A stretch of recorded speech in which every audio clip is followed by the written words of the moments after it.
Vexera Station floated in the cold darkness of space like a giant metal flower. It was one of the busiest places in the galaxy. Ships came and went every hour.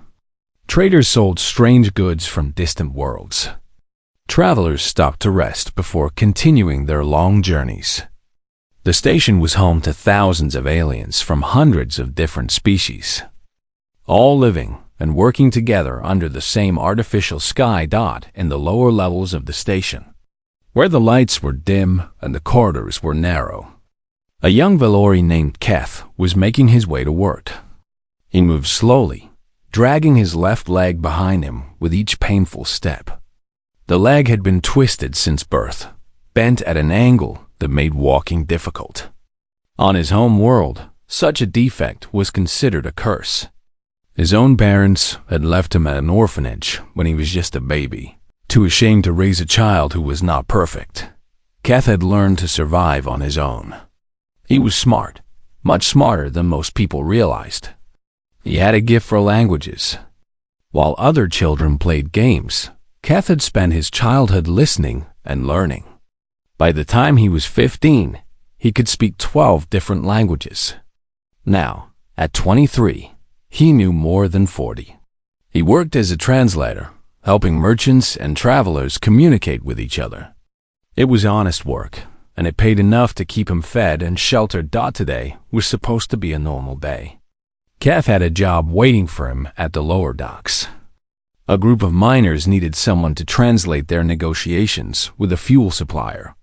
It was simple work, maybe 2 hours at most. After that, Keth planned to buy some food and return to his small room to rest. But fate had other plans.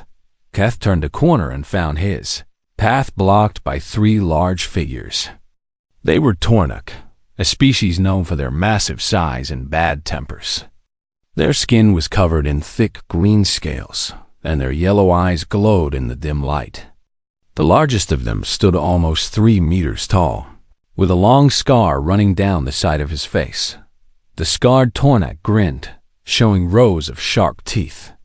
His name was Grex, and he was well known on the station. He was a bully who enjoyed hurting those weaker than himself. The station security knew about him, but Grex came from a wealthy family.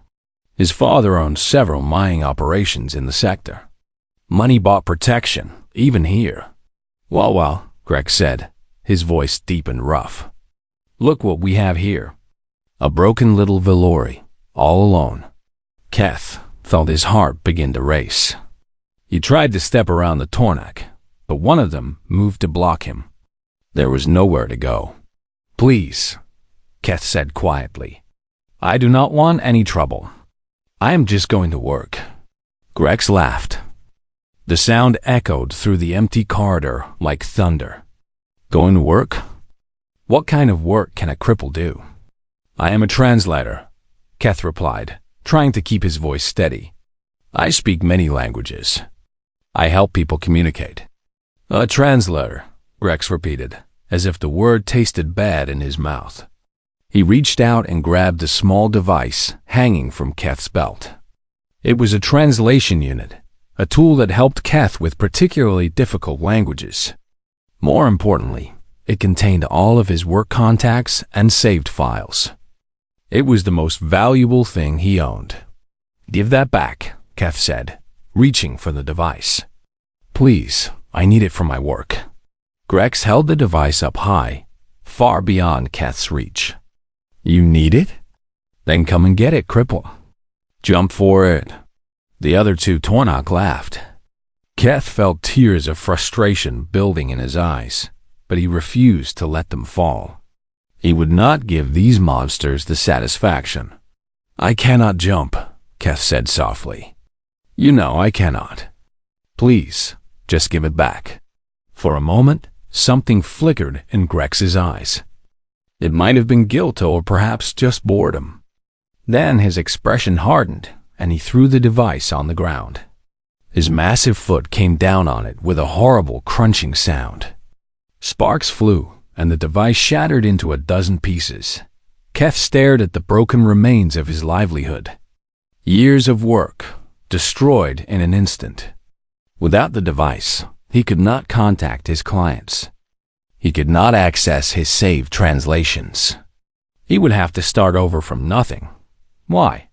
Keth whispered. Why would you do this? Grex leaned down until his face was close to Keth's. His breath smelled like rotting meat. Because I can, he said. Because no one cares about a worthless cripple like you. You should have died at birth. Your parents knew it. That is why they threw you away. Something inside Keth broke. Not his body, but his spirit. He had spent his entire life fighting against the cruelty of the universe. He had worked hard, learned valuable skills, and tried to make something of himself. But in the end, it did not matter. He would always be seen as broken, as worthless, as something to be thrown away. Keth did not see the first blow coming. Grex's fist connected with the side of his head, and the world exploded into stars. He fell to the ground, his bad leg twisting painfully beneath him. Before he could even cry out, kicks began raining down on his body. The pain was incredible. Keth curled into a ball, trying to protect his head and chest. He could feel his ribs cracking under the assault. Blood filled his mouth. Somewhere far away, he could hear the Tornok laughing. This is it, Keth thought. This is how I die. Beaten to death in a dirty corridor, and no one will even notice. He closed his eyes and waited for the end. But the end did not come. Instead, Keth heard a new voice. It was calm and cold, like ice water on a hot day. It cut through the laughter and the pain like a knife through cloth. Step away from him, now. The kick stopped. Keth opened his swollen eyes and saw 4 figures standing at the end of the corridor. They were smaller than the Tornok, with soft skin and no scales. They wore matching uniforms of dark blue and gray, and their faces were hard as stone. Keth had heard of this species. They had joined the galactic community only a few decades ago, but they had already made a name for themselves. They called themselves humans. And right now, 4 of them were standing between Keth and his attackers. Grex straightened up, annoyed by the interruption. This is none of your business, human, he growled. Walk away while you still can. The human at the front of the group took a step forward. She was a female, shorter than the others, with brown hair pulled back from her face. Her eyes were the color of storm clouds, and they showed no fear at all. I gave you an order, she said quietly. Step away from the Valori. I will not ask again. Sergeant Katie Moore had been a soldier for 12 years. She had joined the United Earth Defense Force when she was just 18 years old, a skinny girl from a small town in Ohio who wanted to see the stars. Now she was 30, and she had seen more of the galaxy than she ever imagined possible. She had fought in wars on distant planets. She had watched friends die in her arms. She had killed enemies who were trying to kill her. She had done things that still haunted her dreams. But through all of it, Katie had held on to one simple belief. The strong should protect the weak. It was a lesson her father had taught her when she was a little girl, and she had never forgotten it. Her father had been a firefighter who died saving a family from a burning building. Katie had been only 10 years old at the time. She had promised herself that she would live her life the same way her father had lived his. Today, Katie and her squad were passing through Vexera Station on their way to a classified mission. They had a few hours to kill before their transport ship was ready, so they were exploring the station. That was when Katie heard the sounds coming from a side corridor. Laughter, yes, but also something else. The sound of fists hitting flesh. The sound of someone in pain. Katie did not hesitate. She followed the sounds and found exactly what she expected to find. 3 big aliens were beating a smaller one, and the smaller one was not fighting back. He was curled up on the ground, trying to protect himself while the others kicked him. The 3 soldiers behind Katie were her most trusted companions. Corporal Danny Vance was a quiet man from Montana who rarely spoke more than a few words at a time. But give him a rifle, and he could hit a target from 2 kilometers away. Private First Class Mia Santos was the squad's medic, a woman with steady hands and a warm heart. She had saved more lives than Katie could count. And Private Lucas Grant was the youngest of the group, barely 22 years old, but already one of the best fighters Katie had ever trained. The Tornaq turned to face the humans. The biggest one, the one with the scar, seemed amused rather than worried. Katie understood why. The Tornaq were huge, each one weighing at least 3 times as much as a human. To them, 4 small humans must have looked like a joke. That was their first mistake. "This is none of your business, human," the scarred Tornaq growled. "Walk away while you still can." Katie took a step forward. She kept her voice calm and steady. "I gave you an order. Step away from the Valori. I will not ask again." The Tornaq laughed. It was a deep rumbling sound that seemed to shake the walls. "An order? You think you can give me orders, little human? Do you have any idea who I am?" Katie did not answer. She simply watched and waited. The scarred Tornaq turned back to the Valori on the ground. He raised his foot, preparing to deliver another kick. "Let me show you what happens to people who interfere with my fun." He never got the chance. Katie moved like lightning. One moment she was standing several meters away.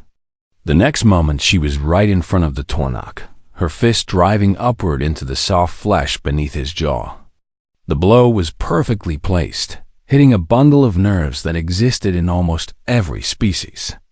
The Tornaq's eyes rolled back, and he staggered backward, temporarily stunned. The other 2 Tornaq roared in anger and charged forward. Danny and Lucas met them head-on. Danny ducked under a wild swing and drove his elbow into his opponent's knee. There was a loud crack, and the Tornaq fell with a scream of pain. Lucas was even faster. He grabbed his opponent's arm, twisted his body, and used the Tornaq's own momentum to throw him to the ground. Before the alien could get up, Lucas had his knee on the Tornaq's neck. The entire fight lasted less than 10 seconds. Katie stood over the scarred Tornaq, who was still trying to shake off the effects of her punch. She grabbed him by the front of his shirt and pulled his face close to hers. "Listen to me very carefully," she said. Her voice was quiet, but it carried the weight of absolute certainty. "If you ever touch this Valori again, if you ever even look at him wrong, I will find you. And I will make what happened today feel like a gentle massage. Do you understand?" The Tornaq tried to speak, but only a weak croak came out. Katie took that as a yes. She released him and turned to the Valori on the ground. Her expression softened immediately. The anger drained from her face, replaced by genuine concern. She knelt down beside him, careful not to make any sudden movements. "Hey," she said gently. "It is okay. You are safe now. My name is Katie. Can you tell me your name?" The Valori looked up at her with large, frightened eyes. His face was swollen and bloody, and his breathing was shallow and painful. But he was alive. "Keth," he whispered. "My name is Keth." "Hello, Keth," Katie said. "My friend Mia is going to take a look at you, okay? She is a doctor. She is going to help you." Mia was already kneeling on Keth's other side, pulling medical equipment from her pack. She ran a scanner over his body and winced at the results. 3 broken ribs, she reported. Fractured arm. Possible internal bleeding. "We need to get him to a medical facility." Katie nodded. "Lucas, Danny, help me carry him. And keep an eye on those 3. If they try anything, put them down hard." The 2 Tornaq, who were still conscious, did not try anything. They just watched in stunned silence as the humans gently lifted Keth from the ground. The scarred one, Grex, had finally recovered enough to speak. "You will pay for this," he hissed. "Do you have any idea who my father is?" I will have you arrested. I will have you executed." Katie paused and looked back at him. There was no fear in her eyes, only contempt. "Your father is not here," she said, "and neither are your lawyers or your money. Right now, it is just you and me. And I promise you, if we ever meet again under circumstances like these, you will wish we had not." She turned and walked away, helping to carry Kath toward the nearest medical bay. Behind her, Greg sat on the cold floor, holding his bruised jaw and nursing a hatred that would only grow with time. But Katie was not worried about Grex. She had faced much worse than him. Right now, her only concern was the injured Valori in her arms. "Stay with me, Kath," she said as they walked. "You are going to be okay. I promise."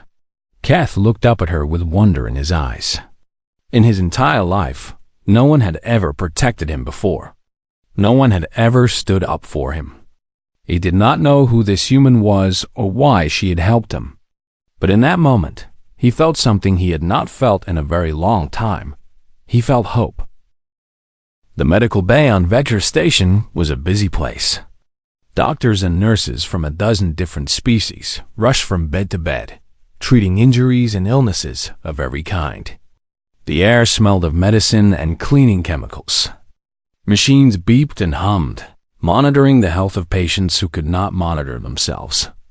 Kath lay on one of the beds, his eyes half closed. Mia had done good work stabilizing him during the walk from the corridor, but he still needed proper treatment. A Valori doctor was now working on him, using advanced technology to heal his broken bones and stop his internal bleeding. The process was not painful, but it was exhausting. Kath felt like he could sleep for 1,000 years. Katie stood nearby, watching over him like a guardian angel. Her squad members were scattered around the room, keeping watch. Danny stood by the door, his eyes constantly scanning for threats.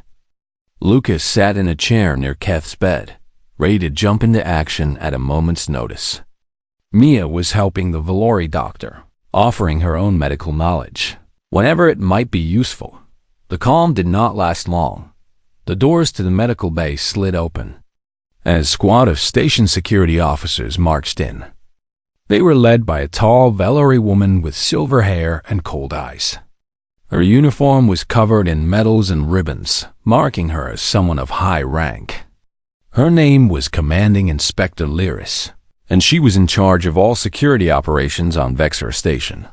Behind her came Grex and his two companions. They had been treated for their injuries and were now eager for revenge. Grex was smiling, a cruel and confident expression that made Katie's blood boil. "There they are," Grex said loudly, pointing at Katie and her squad. "Those are the humans who attacked us. I demand that they be arrested immediately." Inspector Lyris raised a hand to silence him. She walked toward Katie with slow, measured steps. Her face showed no emotion at all. "I am Commanding Inspector Lyris," she said. "I have received a complaint that you and your soldiers assaulted 3 citizens of this station without provocation. What do you have to say for yourself?" Katie stood her ground. She was not intimidated by uniforms or ranks. "With respect, Inspector, that is not what happened. My squad and I were walking through the station when we heard sound of violence. We investigated and found those 3 individuals beating this Valori. We intervened to save his life." "That is a lie," Greg shouted. "We were just having a conversation with the cripple. These humans attacked us for no reason." Inspector Lyris looked at Kath, who was still lying on the medical bed. His injuries told a very different story than the one Grex was telling. But the inspector's expression did not change. "This is a complicated situation," she said carefully. "The Tornak are respected traders on this station. Their word carries significant weight. Without evidence to support your version of events, I may have no choice but to take you into custody." Katie felt her jaw tighten. She understood what was happening. The Tornak were rich and powerful. Kath was poor and disabled. In many parts of the galaxy, Justice was for sale to the highest bidder.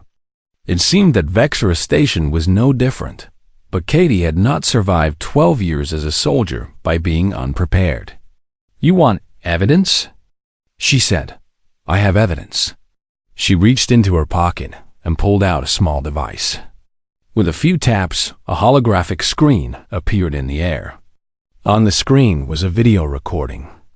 It showed everything that had happened in that corridor, from the moment Kath turned the corner to the moment Katie's squad arrived. Everyone in the room watched in silence. They saw Grex and his companions blocking Kath's path. They heard the insults and the cruel laughter. They watched Grex destroy Kath's translation device and then begin the savage beating. And they saw Katie and her squad arrive just in time to stop the attack. When the video ended, the room was completely quiet. Katie looked at Inspector Lyris. "All human soldiers are equipped with recording devices," she explained. "It is standard procedure when operating in unfamiliar territory. Everything we see and hear is automatically saved to secure servers. This recording cannot be deleted or altered. It is admissible as evidence in any court in the galaxy." Inspector Lyris stared at the frozen image on the screen. Her face was still calm, but something had changed in her eyes. Perhaps it was shame. Perhaps it was relief. Perhaps she had wanted to do the right thing all along, but needed an excuse. She turned to her security officers. "Take the Tornak into custody," she ordered. "Charges of assault, destruction of property, and attempted murder." Grex's confident smile vanished instantly. "What? You cannot do this. Do you know who my father is? He will have your job for this." "Your father is not here," Inspector Lyris said coldly, "and his money cannot buy his way out of video evidence. Take them away." The security officers moved forward and grabbed Grex and his companions. They struggled and shouted, but it was no use. Within moments, they were being dragged out of the medical bay, their threats echoing down the corridor until they faded into silence. Inspector Lyris turned back to Katie. For a long moment, she said nothing. Then, slowly, she nodded. "Thank you," she said quietly. "This station has too many people like Grex. People who think they can do whatever they want because they have money and power. It is good to know that there are still people willing to stand up to them." Katie shook her head. "Do not thank me. Thank Keth. He's the one who survived. He's the one who had the courage to tell the truth, even when it would have been easier to stay silent." Inspector Lyris looked at Keth with new respect. "Yes," she agreed. "He is braver than he knows." After the inspector left, Keth finally spoke. His voice was weak and rough, but his words were clear.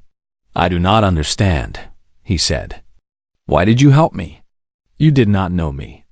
You had nothing to gain. Why would you risk yourself for a stranger?" Katie walked over to his bed and sat down in the chair beside it. She looked at him for a long moment before answering. "Because it was the right thing to do," she said simply. "Where I come from, we believe that every person has value. Every life matters. It does not matter if you are rich or poor, strong or weak, perfect or broken. You deserve to be treated with dignity and respect. When I saw what those Tornak were doing to you, I could not just walk away. I would not be able to live with myself if I did." Keth stared at her. In all his years, he had never met anyone like this human. He had never known that such people existed. "Thank you," he whispered. It was such a small word for such a big feeling, but it was all he had. Katie smiled, and for a moment, her hard soldier's face looked almost gentle. "You are welcome, Keth. Now get some rest. You have a lot of healing to do." 3 months had passed since the attack in the corridor. 3 months since Katie Moore and her squad had stepped out of the shadows and changed Keth's life forever. In that time, everything had become different. Better, brighter, more full of possibility than Keth had ever imagined. He stood now at the entrance of the United Earth Embassy, wearing a crisp new uniform that fit him perfectly. The embassy tailor had designed it specifically for his body, taking into account his twisted leg and making adjustments so that he could move comfortably. It was the nicest piece of clothing Kath had ever owned. Ambassador Patricia Lane was waiting for him inside. She was an older human woman with silver hair and kind eyes that crinkled at the corners when she smiled.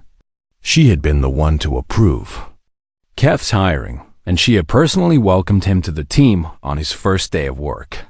Since then, she had become something like a mentor to him, offering advice and guidance whenever he needed it. "Good morning, Kath," the ambassador said warmly. "Are you ready for today?" Kath nodded. Today was special. A group of young aliens from the station school were coming to the embassy for a tour. Kath had been asked to give them a presentation about his work as a translator. It was his first time speaking to a large group, and he was nervous, but he was also excited. "I think so," he said. "I have been practicing my speech all week." The ambassador smiled. "You will do wonderfully, I have no doubt." The children arrived an hour later. There were about 30 of them, from at least 10 different species. They ranged in age from very young to almost adult. Some of them walked on 2 legs, some on 4, and some floated through the air on wings or tentacles. They chattered excitedly among themselves as their teachers led them into the embassy's main hall. Kath stood at the front of the room, waiting for them to settle down. He felt his heart pounding in his chest. What if they laughed at him? What if they noticed his leg and decided he was not worth listening to? What if he forgot everything he wanted to say? Then he remembered Kay's words. "You are not worthless. You are not broken. You are a survivor." The children fell quiet, and Kath began to speak. "Hello, everyone," he said. "My name is Kath. I am the chief translator for the United Earth Embassy. Does anyone know what a translator does?" A young Tornak raised his hand. "You help people understand each other?" "That is exactly right," Kath said, smiling. "When people speak different languages, it can be very hard for them to communicate. Things get confused or lost. Arguments start because people do not understand what others are trying to say. A translator helps fix that. We listen to what one person says and then explain it to the other person in their own language." He walked slowly across the front of the room, not hiding his limp, but not making a big deal of it either. The children watched him curiously. "I can speak 43 languages, Kath continued. "But that number keeps growing. Every year, I try to learn at least one new language. Do you want to know how to say hello in some of them?" The children shouted their agreement, and Kath began demonstrating. He said hello in Valori and Tornak and Human Standard English. He said it in Krant, a language spoken by a species of crystalline beings who communicated through vibrations. He said it in the clicking tone of the Veth and the musical tones of the Alari, and a dozen other languages that the children had never heard before. By the time he finished, the children were amazed. They crowded around him, asking questions about how he had learned so many languages and which ones were the hardest and whether he could teach them some words. Kath answered each question patiently, enjoying the wonder in their eyes. Then, one of the children asked a different kind of question. She was a young Valori girl, probably no more than 8 years old. Her skin was pale blue like Kath's, and her eyes were large and bright. But Kath noticed something else about her. Her left arm ended just below the elbow. She had been born without a full arm, just as Kath had been born with a twisted leg. The girl raised her good hand timidly. "Excuse me, sir." "Yes?" Kath said gently. "Are you like us?" she asked in a small voice. "I mean, are you different too?" The room went quiet. The other children looked back and forth between Kath and the girl, curious about how he would respond. Kath walked over to the girl and knelt down so that they were at the same level. He looked at her twisted leg, then at her missing arm, and he smiled. "Yes," he said, "I am different. I was born with a leg that does not work properly. For a long time, I thought that made me less than other people. I thought it meant I could never do anything important or be anyone special." He paused and looked around at all the children watching him. "But I was wrong. Being different does not make you less. It just makes you different. And sometimes, being different gives you gifts that other people do not have. Because I could not run and play like other children, I spent my time reading and learning. That is how I discovered my love of languages. My difference led me to my greatest strength." He looked back at the Valori girl. "You will find your strength too, I promise. It might not be languages. It might be something completely different. But it is there, waiting for you to discover it. You just have to keep looking and never give up." The girl stared at him with wide eyes. Then slowly she smiled. It was a bright, beautiful smile that lit up her whole face. "Thank you," she whispered. "You are welcome," Keth said. "And remember, if you ever need someone to talk to, someone who understands what it is like to be different, you can always come to me. My door is always open." Later that evening, after the children had gone and the embassy had closed for the night, Keth sat alone in his office. He was looking at a message on his computer screen. It was from Katie Moore. She was on the other side of the galaxy now, on some mission that she could not tell him about. But she still sent him messages whenever she could. Short notes, checking in on him, asking how he was doing, sharing small pieces of her life. They had become friends, real friends, despite the vast distance between them. The message today was simple. Katie had attached a video that someone had recorded during Keth's presentation. It showed him teaching the children, answering their questions, kneeling down to talk to the little Valori girl. At the end of the message, Katie had written just 3 words: "Proud of you." Keth read those words over and over. He thought about how far he had come since that terrible day in the corridor. He thought about the Tornik who had tried to break him and the humans who had saved him. He thought about the little girl with the missing arm and the hope he had seen in her eyes. He picked up his computer and began writing a reply. "Dear Katie," he typed. "Thank you for everything you have done for me. Before I met you, I thought I was worthless. I thought my life had no meaning. I was just surviving, not really living. But you showed me that I was wrong. You showed me that I matter, that everyone matters. I want you to know that I am trying to pass that lesson on to others." Today, I met a little girl who reminded me of myself when I was young. I told her what you told me. I hope she believes it. I hope she finds her strength, just like I found mine. Thank you for being my friend. Thank you for seeing me when no one else did. Stay safe out there among the stars. Your friend always, Keth. He pressed send and watched the message disappear into the vastness of space. Then he leaned back in his chair and looked out the window at the stars. Somewhere out there, Katie was fighting battles and saving lives. And here on Vextra Station, Keth was doing his own kind of fighting, his own kind of saving.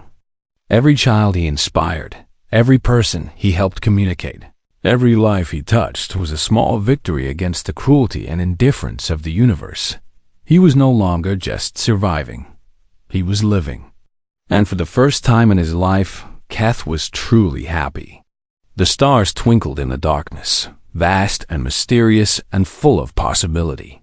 And Keth smiled, knowing that somewhere among them, a human soldier named Katie Moore was smiling too. The next 2 days passed in a blur of sleep and healing. The Valori doctor had done excellent work on Keth's injuries. His broken ribs were mending quickly, and his arm was almost completely healed. The bruises on his face had faded from dark purple to a lighter shade of yellow. Soon, there would be no physical evidence of the attack at all. But the emotional wounds were deeper and harder to heal. Keth spent most of his time staring at the ceiling, thinking about everything that had happened. His translation device was gone, destroyed by Grex's cruel foot. Without it, he had no way to contact his clients. He had no saved work, no references, no connections. Everything he had built over the past several years had been erased in a single moment of violence. He was back to nothing. Again, the humans visited him every day. Katie came in the mornings, bringing food and news from around the station. Danny stopped by in the afternoons, usually staying for only a few minutes, but always leaving with a nod and a quiet word of encouragement. Mia checked on his medical condition regularly, making sure his healing was progressing properly. And Lucas came in the evenings, often bringing games or stories to help pass the time. Keth did not understand why they kept coming. Their ship had been delayed, something about mechanical problems, but they had no obligation to spend their free time with him. They were soldiers with important missions and busy lives. He was nobody, just a broken Valori who had been in the wrong place at the wrong time. On the third day, Keth finally found the courage to ask Dot. It was late afternoon, and Katie had come to visit. She was sitting in the chair beside his bed, eating some kind of fruit that she had bought from a vendor in the market district. Keth watched her for a moment before speaking. "Can I ask you something?" Katie looked up and nodded. "Of course. Ask anything you want." Keth hesitated. The question felt dangerous somehow, like opening a door that could never be closed again. But he had to know.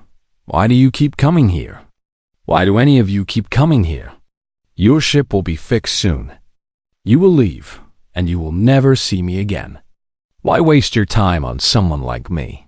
Katie set down her fruit and looked at him with those storm-colored eyes. For a long moment, she did not answer. Then she leaned forward in her chair. "Someone like you," she repeated softly. "What do you mean by that exactly?" Keth felt heat rise to his face. "You know what I mean. I am crippled. I cannot walk properly. I cannot run or fight or do any of the things that normal people can do. My own parents threw me away because I was not good enough. Everyone I have ever met has looked at me like I am less than them. Like I am broken. Like I am worthless." He expected Katie to argue with him. He expected her to say something polite but meaningless. The kind of empty words that people always said when they did not know what else to say. But instead, she did something unexpected. She laughed. It was not a cruel laugh or a mocking laugh. It was a surprised laugh, the kind that escapes before you can stop it. Katie shook her head and smiled. "You think being disabled makes you worthless? Keth, you speak more than 40 languages. Do you have any idea how rare that is? In my entire life, I have met maybe 2 or 3 people who could do what you do. That kind of talent is incredibly valuable." Keth opened his mouth to protest, but Katie held up her hand. "Let me tell you something about humans," she continued. "We have a long history of underestimating people. For thousands of years, we thought that certain groups of people were less capable than others. We were wrong. Again and again, we were proven wrong by people who refused to accept the limits that others placed on them." She leaned back in her chair and crossed her arms. One of the greatest scientists in human history was a man named Stephen Hawking. He had a disease that slowly took away his ability to move. By the end of his life, he could not walk, could not use his hands, could not even speak without a computer to help him. But he changed the way we understand the universe. He unlocked secrets about black holes and time and space that no one had ever understood before. And he did it all from a wheelchair. Keth stared at her, unable to speak. Then there was a woman named Helen Keller. Katie went on. She was born deaf and blind. She could not hear words or see faces. Most people in her time thought she would never be able to learn or communicate. But she proved them all wrong. She learned to read and write and speak. She went to university. She became a famous author and speaker who inspired millions of people around the world. Katie stood up and walked to the window.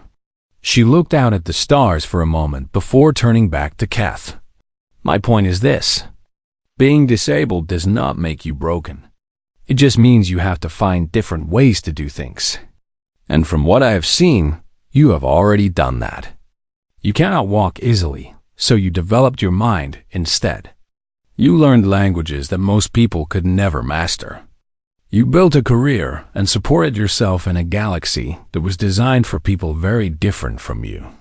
That takes strength, Kath, real strength. Kath felt tears building in his eyes. He tried to blink them away, but they fell anyway, rolling down his cheeks in warm streams. No one has ever said anything like that to me before, he whispered. Katie walked back to his bed and sat down on the edge of it. She reached out and took his hand in hers. Her grip was strong and warm. Then, everyone you have ever met was a fool, she said firmly. You are not worthless, Kath. You are not broken. You are a survivor. And from now on, I want you to remember that. Whenever someone tries to make you feel small, whenever someone tells you that you cannot do something because of your leg, I want you to remember this conversation. Remember that a human soldier looked you in the eye and told you the truth. You matter. Your life has value. And anyone who says otherwise can go straight to hell. Kath laughed through his tears. It was a strange sound, half joy and half pain, but it felt good. It felt like something loosening inside his chest, a knot that had been tied there for his entire life finally beginning to unravel. Thank you, he said. Thank you for everything. Katie smiled and squeezed his hand. You are welcome. Now, I have some news that might make you feel even better. She reached into her pocket and pulled out a small device. It was a translation unit, brand new and still in its packaging. Kath's eyes went wide. The United Earth Embassy here on the station heard about what happened to you, Katie explained. They were very impressed by your language skills. They want to offer you a job as their chief translator. Full salary, housing, medical benefits, everything. If you want it, it is yours. Kath stared at the device in her hands. His mouth opened and closed several times, but no words came out. Well? Katie prompted. What do you say? For the first time in longer than he could remember, Kath smiled. It was a real smile, one that reached all the way to his eyes. I say yes, he whispered. I say yes.